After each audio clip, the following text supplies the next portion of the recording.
Great, thank you.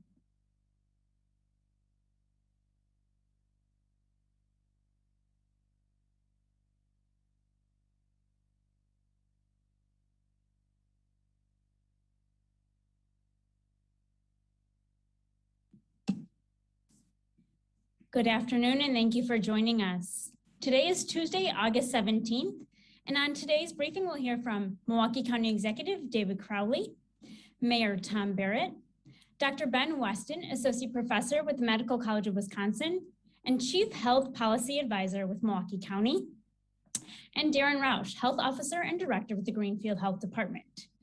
And before I hand things over today, I want to announce that Dr. Weston is encouraging viewers to submit their COVID questions via Twitter, and he'll answer them on next week's briefing. You can follow him at Ben W. Weston, and please submit your questions this week so he can get ready for next week's briefing. And now I will hand things over to County Executive Crowley to start us off today. Well, thank you so much, Catherine, and good afternoon to everyone joining us. So yesterday and this morning, we hosted COVID-19 vaccination information sessions to ensure that our employees have the information that they need to make informed decisions about the vaccine. So all of our employees, regardless of their vaccination status, had the opportunity to ask questions and learn more from doctors, public health professionals, and Milwaukee County leaders, including Dr. Weston. And so we were encouraged by the number of employees that attended and actually asked some really important questions that they asked the medical and public health experts. And so our employees are truly on the front lines of service delivery, working while some of our most vulnerable in our community. So it's important that as many people have the facts about the vaccine and actually get vaccinated. And so in keeping up with our efforts to protect our employees, and as we monitor all of the COVID-19 trends in our community, last week, Milwaukee County shared updates regarding our telework policy. And due to the highly contagious Delta variant, we're going to continue our policy that if people can telework, they should do so in efforts to minimize our physical footprint. And we still have many ways for the public to access services online or by phone, but many of our essential services will remain running as well in person. So I want to say thank you, a special thank you to all of our frontline staff workers. And this includes our bus operators, mental health providers, highway and park operators, and all of our other essential workers that are literally keeping many of our critical in-person services running throughout our community. But I'm also pleased to share some updates from our vaccinated employee COVID-19 vaccine recognition program. And so the Vaccinate program offers up to 8 hours of paid time off for fully vaccinated employees. And this is in an effort to vaccinate as many people as possible. And since launching this in July, on July 15th to be exact, the problem that we've seen some positive responses with over 1,800 employees actually showing their proof of vaccination. And so as a result, Vaccinate, we will now be available. We're going to continue it to go on until about September 10th. And so this has been a really successful program. And so I want to also encourage other organizations to consider how they could impact similar programs to encourage more people to get vaccinated, but also recognize employees who have chosen to get the shot as well. And so if you if anybody have any questions about any of the programs or policies that are being discussed today as it relates to Milwaukee County, please don't hesitate to reach out to our office. And you can also visit our website at county.milwaukee.gov. And with that, I'd like to hand it over to Mayor Barrett. Mayor Barrett. Well, thank you very much, Mr. County Executive, and good afternoon, everyone. Yesterday, the County Executive and I together had the honor of attending McDowell Montessori to welcome back students for the new school year. McDowell Montessori is located approximately 64th and Mount Vernon on Milwaukee's west side. And I've gone to these first day of school celebrations for many, many years. Last year, obviously, we didn't have one, but I would say that this was the most meaningful one I ever attended, because I think we all recognize that COVID-19 has essentially now affected 3 school years. When you think about this, it started in March of 2020. So the tail end of the 2019-2020 school year was affected by COVID. The entire 2020-2021 school year was affected by COVID. And now beginning the 2021-2022 school year, we're all pleased to see our students back in school. I think we recognize now how important it is for the students to be in school. not only is it the academic progress, but I think the emotional support, the social support, that's important to our children. And I think it's important that we take every measure we can to make sure that they are safe, make sure that their teachers are safe, make sure that staff is safe.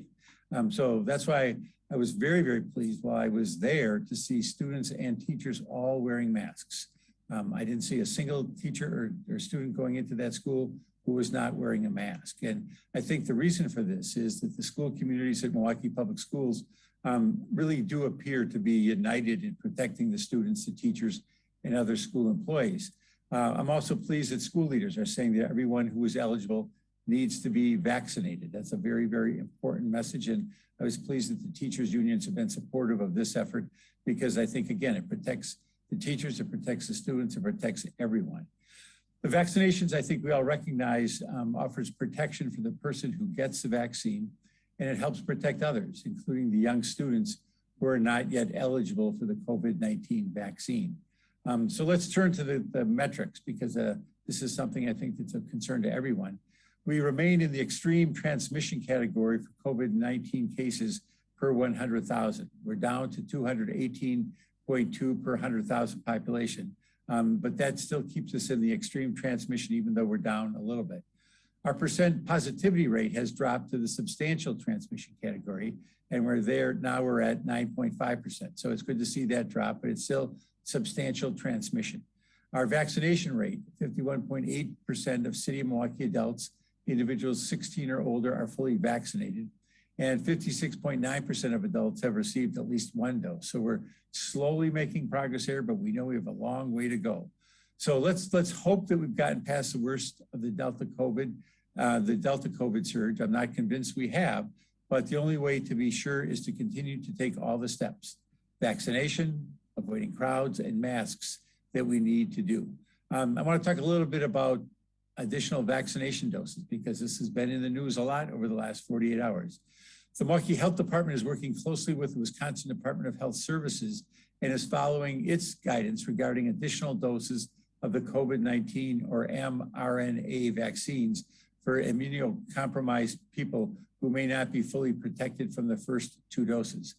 The health department will be offering a third dose to eligible individuals who received 2 prior doses of mRNA. That's the Pfizer or the Moderna COVID-19 vaccine. At this time, there are not additional doses recommended for immunocompromised people who received the Johnson & Johnson vaccine, nor are booster doses for the general population recommended, although again, we're hearing more coming out of Washington and the Biden administration about a recommendation for that booster shot. The health department continues to offer only Pfizer and Johnson & Johnson, though other local vaccinators are also offering Moderna. Summerfest is still obviously on the books. With Summerfest and other venues starting to implement COVID-19 vaccine requirements, proof of vaccination is important. If you have lost your COVID-19 vaccination card, you can access your immunization record online in the Wisconsin Immunization Registry. Go to dhfswir.org and select Public Immunization Record Access so that you can prove that you have been vaccinated. Again, I think that this is going to be more relevant in the coming weeks. This week, the Milwaukee Health Department will be administering vaccinations at the following church, school, and community organizations. Tomorrow, Wednesday, August 18th, they'll be over at Pius XI High School from 9 a.m. to 2:30 p.m. They'll also be at North Division High School from 11 a.m. to noon. They'll be at Ascension All Saints Family Health Center from 1 to 4 p.m. and at the St. Hyacinth Food Pantry from 3:45 to 6 p.m. Saturday, they'll be at Northwest Catholic School from 10 a.m. to noon. Monday, they'll be at Bria of Trinity from 9 a.m. to 11 a.m. They'll be at Canaan Baptist Church from 10 a.m. to 1 p.m. And they'll be back at Pius again next Monday, August 23rd from 2 to 7:30 p.m. Tuesday, they'll be over at UWM at the UWM Student Union from 11 a.m. to 3 p.m. Shifting gears here a little bit, last week, the Milwaukee Health Department partnered up with the Milwaukee Black Child Development Initiative on the Sleeves Up for the Kids webinar, where participants could learn about the effectiveness of the COVID-19 vaccine through a panel of local medical and community leaders. If you missed the webinar but would like to learn more, access a live broadcast on the Milwaukee Health Department Facebook page. Finally, I want to continue to highlight our community mobilizers who are doing the important work of having important dialogues about the COVID-19 vaccine with Milwaukee residents. They're out in the neighborhoods, they're knocking on doors, they're answering questions, and they're connecting people directly with the vaccine.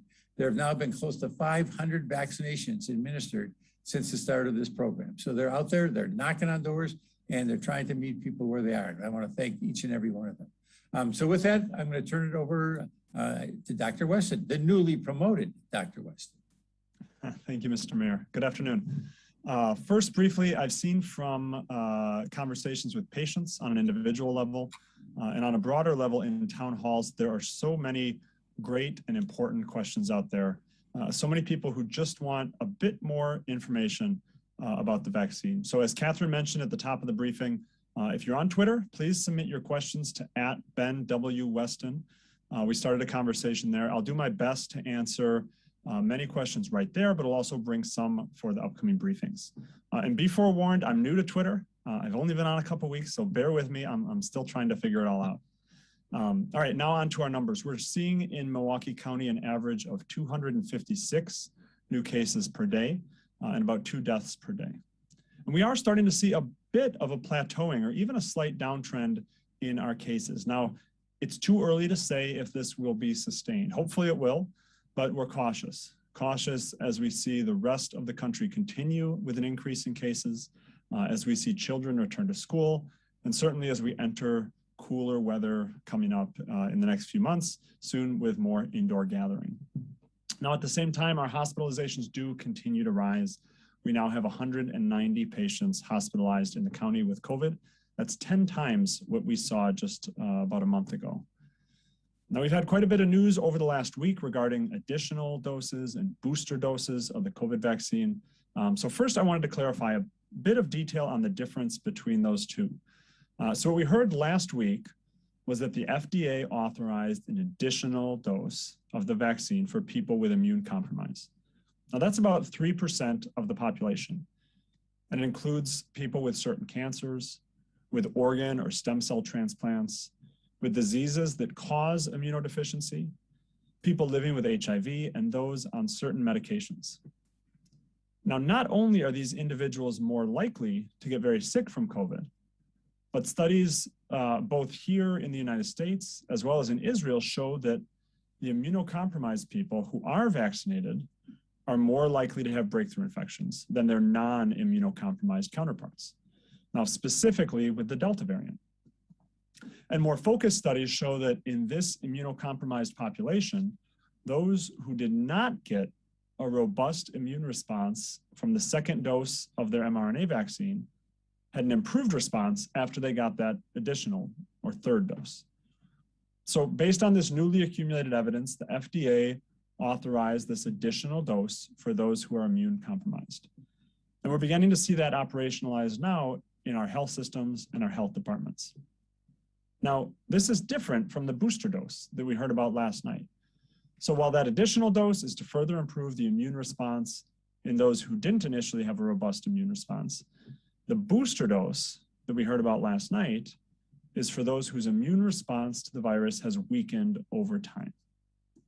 Now, one key study that's influenced this decision is also out of Israel, which had a really robust early vaccination program, more so than many other countries. And there in Israel, we're seeing that particularly in older individuals who were vaccinated way back in January, they're having more breakthrough infections than those who were vaccinated more recently. And while still most of these cases are mild, since they're among vaccinated people, it still suggests some waning of the immune response over time. Now, this is also likely coupled with increased transmissibility and severity of the currently circulating Delta strain. The information on booster doses is still coming out, and we'll continue to follow the evidence and the guidance from the FDA and the CDC. So since this is all fairly complex, a quick summary: additional dose of the vaccine is authorized for immunocompromised who may not have as robust an initial response from the vaccine series. On the other hand, the booster dose that's now being discussed would be for anyone who received their vaccine dose 8 months ago when it first became available. Now, in the meantime, for those who've not yet gotten vaccinated, now is the time. The Delta variant is widely spread, and the vaccine significantly decreases your risk of infection, your risk of severe symptoms, your risk of hospitalization, and your risk of death. So visit healthymke.com to find a fast, easy, and free vaccine near you. Thank you and stay safe, and I'll hand it to Health Officer Roush.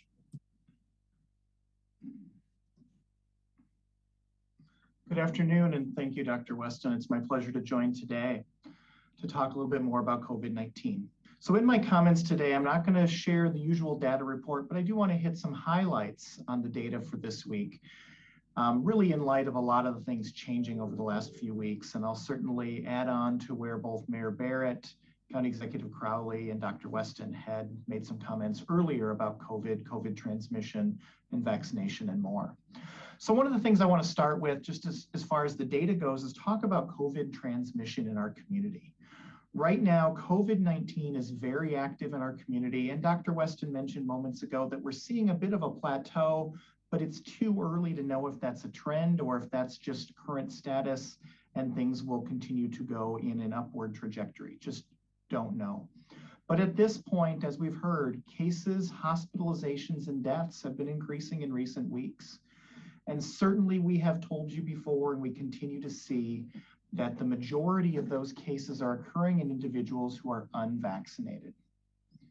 And another important note, and this is a real key part of the narrative that we're seeing nationwide as well, is that the proportion of cases in children has been increasing over the past several weeks compared to earlier weeks in the pandemic. So over the past 3 weeks here in Milwaukee County, the proportion of kids as a proportion of total COVID cases has been slightly higher than 20%. This is consistent with nationwide data, and some of the nationwide data that I've seen has reported that kids have represented as many as 18% of current cases nationwide within the past week. Now, why is it important and why do I continue to talk about kids? Well, like many residents in Milwaukee County, many of us have children under the age of 11 who are currently not eligible to receive COVID vaccine. And so the narrative about disease occurring in kids will continue to grow and will continue on in the coming weeks and months because there's a large proportion of kids who are not eligible for vaccination. And as we know, we need to vaccinate ourselves out of this problem. COVID will not simply go away, as you've heard other speakers talk about. So in addition to talking about the Milwaukee County data, I just want to flag another key data point for you. And it's very important, and I don't think it's gotten enough traction yet. But in looking at both the nationwide data as well as data here in the state of Wisconsin, the current peak that we're in has contributed more cases than the early peaks, early in the pandemic, back in March and June and July of 2020. So again, there are more cases now, both statewide and nationwide, than we saw in the early months of the pandemic. And that's very notable because we have vaccine now, and we didn't have that 18 months ago. So that's certainly a trend that we're watching. Here in Milwaukee County, that hasn't been the case. The early months of the pandemic were still a little bit higher than where we're sitting currently. But it's certainly important to note that even despite vaccination, those rates nationwide and statewide are very high. So as I've said, the news in Milwaukee County is a little bit different, but pretty similar to other parts of the country. We know that the Delta variant is fueling a lot of the significant increase in COVID cases over the past several weeks, and particularly in the southern US. But we know Delta has really gained a foothold over the last several weeks here in Wisconsin as well. Looking at the state of Wisconsin laboratory data, we continue to see that Delta is the vast majority of current cases. And with Delta comes a greater need to revisit and reconsider all of those COVID mitigation measures that we've been doing before. And we know, as I've said in the past, breakthrough cases have been part of the equation here recently.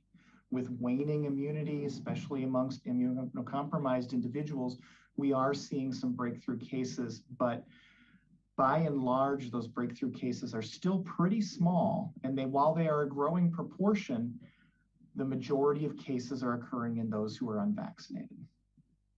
So where does that leave us in light of the fact that some schools have started already this week and other schools will be coming forward? That's a good question. It's been one that colleagues and I have been asked time and time again over the last several weeks. Remember that we know what works to keep us safe. We've been talking about this for many months. I have been on these briefings talking about the Swiss cheese approach to COVID safety. We know things like vaccination, first and foremost, is very important. We know that masks and physical distancing, hand hygiene, and cough etiquette are also very important. And we know that measures like being outside, having good ventilation, and other public health measures, including isolation and quarantine, have been very effective. And by and large, these are the strategies that nationwide groups like the American Academy of Pediatrics, the Centers for Disease Control are recommending schools consider. Locally, the Wisconsin Department of Health Services has made similar recommendations for schools to follow all of those layered approaches to keep kids safe. And then lastly, here in Milwaukee County, all 11 local health department health officials have supported and continued to recommend the layered approaches to mitigation strategies everywhere, but certainly especially in schools, as well as our statewide Wisconsin Association of Local Health Departments and Boards making similar recommendations. So we know the solution. We just need to work to implement those solutions in our communities and in our workplaces and in our schools. So as has been mentioned in the past, the path out of the pandemic continues to include vaccination as a key strategy. Dr. Weston mentioned this previously as well. There is a lot of news about boosters coming out, and those details are getting firmed up, but certainly we know immunocompromised are high on that list for boosters, and there may be others that we talk about needing boosters in the coming days and weeks. All of the vaccines continue to be safe and effective, and they continue to be plentiful.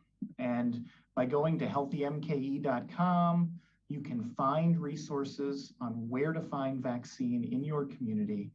And we certainly hope that you will do your part to increase vaccination rates and keep you, your family, and your community safe. So with that, I'll turn the briefing over to Catherine for the Q&A portion. Thank you, Director Roush. Our first question is for Mayor Barrett, and it comes from Derek Rose with WISN 12. He says, Mayor, you mentioned that the Milwaukee Health Department will offer the third dose for immunocompromised patients. When is the date for that to begin? Well, thanks, Catherine, for that question. Well, this tells you how quickly this entire situation continues to evolve. We actually got an update from the State Department of Health Services last night when it sent us information regarding the additional dose. That came at 6:30 last night. Right after that, Dr. Parity and others at the health department began working on really updating the medical order. And as of now, that order has been updated. So individuals, again, who are immunocompromised, not everyone, this is not the booster. These are for the individuals who are immunocompromised. And Dr. Weston talked about the small percentage of people who would fit that category. They are eligible as of today to receive that shot from the City of Milwaukee Health Department. All right, thank you for the real-time updates. Our next question comes from Team J4. And Director Roush, I know you covered off on this, but I will ask it again in case there's any additional feedback to add here. Is there a concern that a surge is coming as students return to school? And with rising hospitalizations, how is the county preparing for a potential surge from the Delta variant? We've talked certainly before, we've certainly talked over the last several weeks and several months that any opportunity where people are congregating and gathering, we have the opportunity for increased COVID transmission. And certainly myself and other public health colleagues would feel the same about school starting. There's lots of benefits, as the mayor and others have talked about getting students back in the classroom and keeping them there safely. But at the same time, we certainly do have concerns about COVID transmission rates, increasing. in the school setting, on the football fields, at other school events. It's a likelihood and there's a good probability that it will happen. It's hard to predict, but certainly when more people are mixing in smaller enclosed spaces like a school setting, it's certainly possible. How the county is preparing, the 11 health departments in the county have continued to meet regularly. We started that 18 months ago, and we certainly aren't stopping. We're continuing to engage public health partners, the local hospital systems, and others to continue to engage in dialogue to push out the media messages, push out the important mitigation strategies to schools and school leaders, and continue to do vigorous contact tracing and case investigations throughout Milwaukee County. Thank you, Director Rausch. Our next few questions come from Allison Durr with the Milwaukee Journal Sentinel. I'll ask them one at a time as they're for different experts. The first one is for Mayor Barrett. She says, Dane County implemented an indoor mask mandate starting Thursday. Will Milwaukee follow Dane County's lead and implement a mask mandate soon? Well, as you may recall, when we had our mask mandate, we did it by working through the Common Council. And we did that because we felt that working through the Common Council and having that pass as, in essence, an ordinance would help us withstand legal attacks. I think we all recognize that this is has become a very political issue. We know the Supreme Court has not viewed health department orders particularly sympathetically. And so our plan is to continue to work with the council. We are monitoring these numbers very, very closely. I know that Alderwoman Dimitrievich is very interested in having a mask mandate back. We've been talking to her, but we're going to be looking at the numbers and we're going to see whether when the council returns in the beginning of September, whether that's the appropriate step. I will say that we continue to focus at the health department on vaccinations. We continue to believe that that is by far the most effective tool, notwithstanding all of the breakthrough cases, notwithstanding the fact that we now know that as time goes past, the efficacy of them might diminish somewhat. We still think vaccinations are really the path out of this. But we are, again, looking at the data. We'll be working with the council to see whether that's the step we should take when the council returns in several weeks. Allison's second question is for health experts on the call. Do you have an updated time frame for when the breakthrough case data from Milwaukee County will be available? It's a good question, and certainly something I'm interested in too, Allison. The answer really remains the same as last week. Last week, we had some of our data team folks on vacation.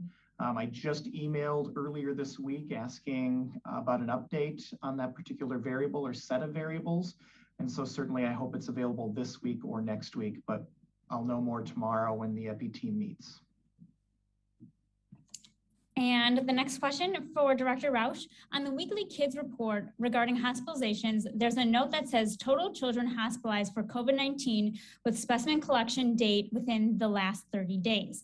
Are you able to clarify what this means? And if one child is in the hospital a week ago, and they're still there a week later, the same child could be counted in multiple reports, correct?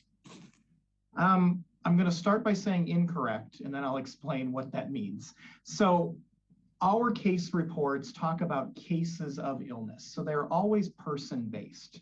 So in the case of the kids report, it's kids under the age of 18 who have had COVID. We added this disclaimer a few weeks ago. It's been on there for the last 3 or 4 weeks, just saying that we're only counting hospitalizations within the last 30 days. So first, to be included in the report, you have to have COVID, and to be included in the hospitalization count, you have to have been hospitalized as indicated in the case investigation and contact tracing protocol. So there's no double counting. There's no double counting of hospitalizations. It's a patient-based record, and we're counting cases and whether or not they're hospitalized. And on that note, Allison is wondering, how concerning are the 17 hospitalizations of children as of last week's report? And it's an increase from previous weeks, but still seems like a relatively small figure. Sure. Yeah, so I'll couch my conversation about the numbers as I have in the past. It's easy to dismiss these as just numbers. It's a dozen kids, it's 17 kids. But remember, these are people, and When we talk about kids, these are little people. These are somebody's, children, son, daughter, etc. Increases are concerning, but I can't tell you as an epidemiologist and a public health professional at what point we should really begin to shine a light on this and be, more focused on it. 17 is a lot, but the county of Milwaukee is nearly 1 million people. So while it might not seem like a lot, the trend is increasing. And where I would continue to focus our attention is that the trends in cases, the trends in hospitalizations, and the trends in deaths continue to increase across the population. We're seeing the proportion of kids as a total of all cases increasing, and we're certainly seeing evidence that there are more hospitalizations in kids even. So they are numbers, they are small, but it's the trend that we need to be watching, and we should be concerned about it when it's small versus when it's up over 100, because at that point it'll be too late. Our next few questions come from Mary Jo Ola with TMJ4. The first one is for Mayor Barrett. She asks, how is the health department following up to get immunocompromised people their third dose, and how many third doses has the health department administered in this population? Well, again, we basically have just begun doing this today, so I'm assuming not very many, but as we get that information and as we get more data on this, we'll be happy to release it. But again, as I said, all of this is basically about 18 hours old, so we haven't done a lot of compilation of statistics yet. In terms of the outreach, that's something we'll be discussing with the health department to see how to do it. I'm assuming that a lot of this will be done through individuals' consultation with their personal physicians or other healthcare experts to see who should be the ones receiving the shot for this, again, vulnerable population. Mary Jo's second question is for Dr. Weston. She says, do you think booster shots will reverse current COVID trends if these are people who already got vaccinated while there remains populations of people who have not gotten their initial shots? The short answer is no. I don't think booster shots are the key to reversing our current trends. As we see when we look nationally, when we look to other states, and even parts of Wisconsin, the vast majority of infections, of people with severe symptoms, of hospitalizations and deaths, are all people who have not yet received any doses of vaccine and certainly are not fully vaccinated. And so while the booster doses will help to maintain that immunity in people who were previously vaccinated, I don't think it's the key to reversing our current trends. I am seeing one more question from Brett Lemoyne with FOX6. He asks, what should be done if you are immunocompromised and previously got the Johnson & Johnson vaccine? So if you're immunocompromised and previously got the Johnson & Johnson vaccine, there's a lot of different people who are immunocompromised for a lot of different reasons. I would suggest talking with your healthcare provider and going from there for the next best steps. All right. Those appear to be all of the questions I'm seeing in the chat right now. Just a reminder for those who are tuning in, please feel free to submit your questions about COVID to Dr. Ben Weston at Ben W. Weston on Twitter. We'll be answering those questions live on Twitter and on next week's briefing. So thank you for tuning in. Hopefully you'll tune in again next week. And that concludes our briefing for today. Thank you all. Thanks everybody. Thank you. Bye.